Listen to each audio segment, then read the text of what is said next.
All right, the 49ers have made a move on the first official day of the NFL offseason after the Super Bowl. This is one that folks have been wondering about for a good part of the past 2 weeks. The 49ers have finally brought back linebacker Marcelino McCrary-Ball, who had actually become a little bit of an under-the-radar fan favorite because of his enthusiastic long press conferences as a rookie. He was a practice squad linebacker that had made the team as an undrafted free agent out of Indiana.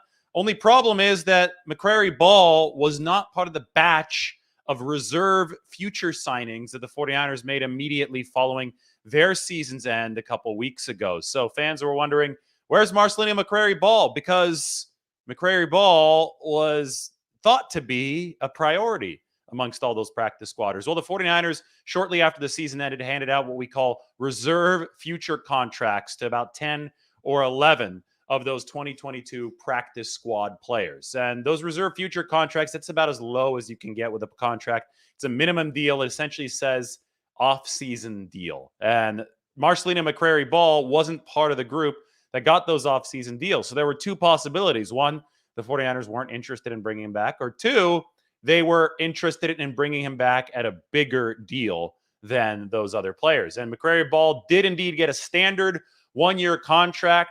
Financial details still to be determined from the outside. I'll have those for you as soon as they're available. But McCrary-Ball has a larger contract than his fellow practice squatters from the 2022 season. The 49ers will likely need to replace Azeez Al-Shaair and Demetrius Flanagan-Foles, who are both pending free agents at the linebacker position. So we could take a look at how that might look. This is the 49ers depth chart and roster. How it looks right now, I've just added Marcelino McCrary-Ball to the linebacker position, which is highlighted in blue. Why don't we zoom in just a little bit to see where everybody fits? So you have Warner, Dre Greenlaw, and Oren Burks across the top three linebackers. Marcelino McCrary-Ball, freshly signed, is now in that depth position. Curtis Robinson, who was signed to one of those reserve future deals, is also on the team. As you can see, no Azeez Al-Shaair, no Demetrius Flanagan-Foles. Those two players helped round out the linebacker room last year. Oren Burks was obviously there too. Fred Warner and Dre Greenlaw are the best tandem in the NFL. I think when this all shakes out, assuming that Azeez Al-Shaair, who should sign elsewhere for more money based on our expectations, once he's officially not going to be on that 2023 squad, once Demetrius Flanagan-Foles presumably won't be on the 2023 squad, then you're going to see Marcelino McCrary-Ball have a chance to grab that third linebacker role. But even if it's Oren Burks' job, the veteran, the special teams ace, that fourth linebacker, that's a big special team spot. And the 49ers like McCrary-Ball because of his speed. In a way, McCrary-Ball is a hybrid linebacker DB type. And that's very on brand for what the 49ers have been looking for out of this position. They have the fastest linebackers in the NFL. That was the fulcrum of their defense last year. Warner, Greenlaw both played sensational football, especially Warner. Greenlaw, maybe a few too many penalties, but boy, did that second level help the 49ers make up for a little bit of a shoddy defensive line last year outside of Nick Bosa, right? Secondary got better. Defensive line got worse. Linebackers were exemplary. They need speed. It's built on hybrid speed, the ability to cover. We saw Fred Warner against CeeDee Lamb in the slot, 30, 35 yards downfield. That was all jaw-dropping stuff, but the 49ers need that depth to come in waves at the linebacker position. And with that, you got to develop some guys. And they developed Marcelino McCrary-Ball behind the other top players at the position last year. Now they bring him back on that one-year deal. Fans were wondering where he was when that batch of contracts came out. Well, now they can rest easy. McCrary-Ball is back with the 49ers. If you go here and you take a look at the roster, 48 out of 90 spots taken. I have Jawan Jennings, who's an exclusive rights free agent, under contract, even though that's not technically the case yet. So technically, the 49ers have 47 of 90 offseason spots taken. That means they still have to make 53 signings, 53 acquisitions.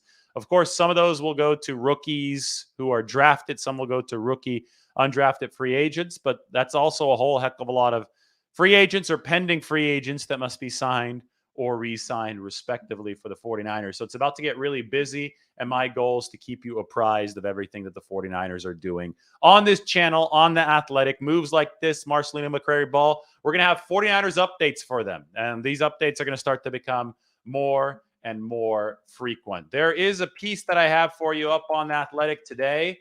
I'm going to talk about this in a separate video, but it relates to what we were discussing in this video about McCrary-Ball and the 49ers defensive line and overall defensive construction. And here is that piece. It's state of the 49ers defensive line. Nick Bosa dominated despite an overall down year up front.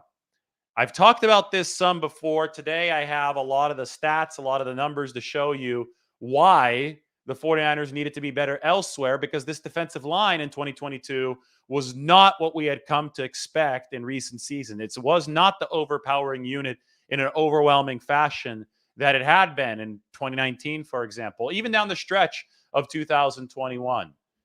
This here, I have to log in, so I'll do that really quickly to show you one of the charts on this piece. But, you look at Nick Bosa and the fantastic season that he had. I mean, it was absolutely sensational. 18 and a half sacks, led the NFL. I think that you're going to see this season in an even more impressive light when you look at this, when you look at the help or the lack thereof that Nick Bosa had. This is the 49ers defensive line, pass rush grade, run defense grade. Red is bad, blue is good as far as performance relative to other defensive linemen at those positions. Above this horizontal line, you have defensive ends. Below it, you have defensive tackles. Look at all that red at defensive tackle. The 49ers had an anemic interior pass rush. They didn't have all that much plus productivity complementing Nick Bosa.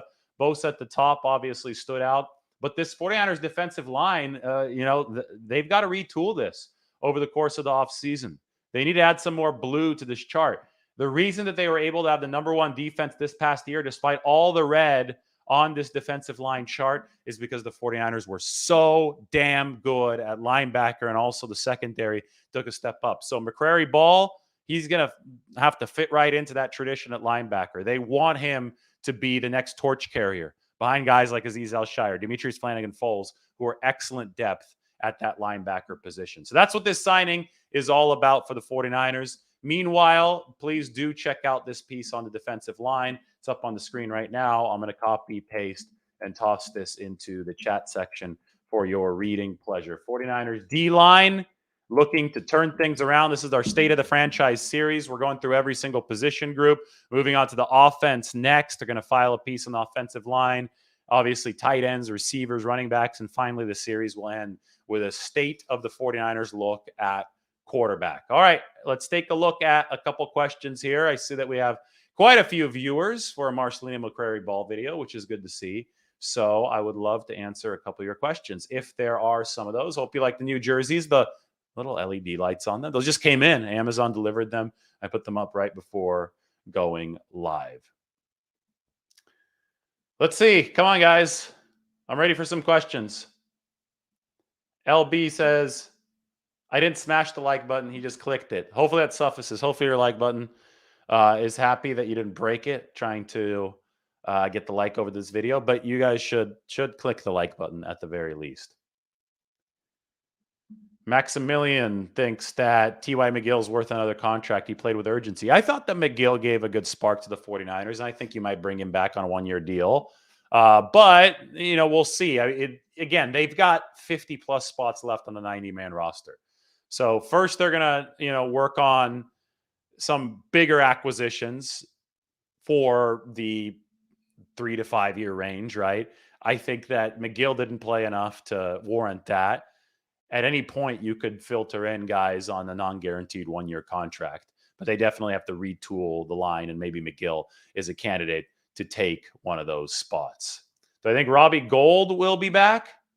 We'll see. That's going to be determined around the time of the NFL Combine at the end of this month. Probably a $5 million price tag or so. I think it's worth it for the best postseason kicker in the history of the NFL. Gould is 29 for 29 in the playoffs. Nobody has kicked that many without missing in the postseason. If you're serious about contending, you probably want a dependable playoff kicker. Also, Sox Nation thinks that Golden West is greater than Mount Whitney. I disagree because I went to Mount Whitney, but it's great to see Visalia content in the comments section.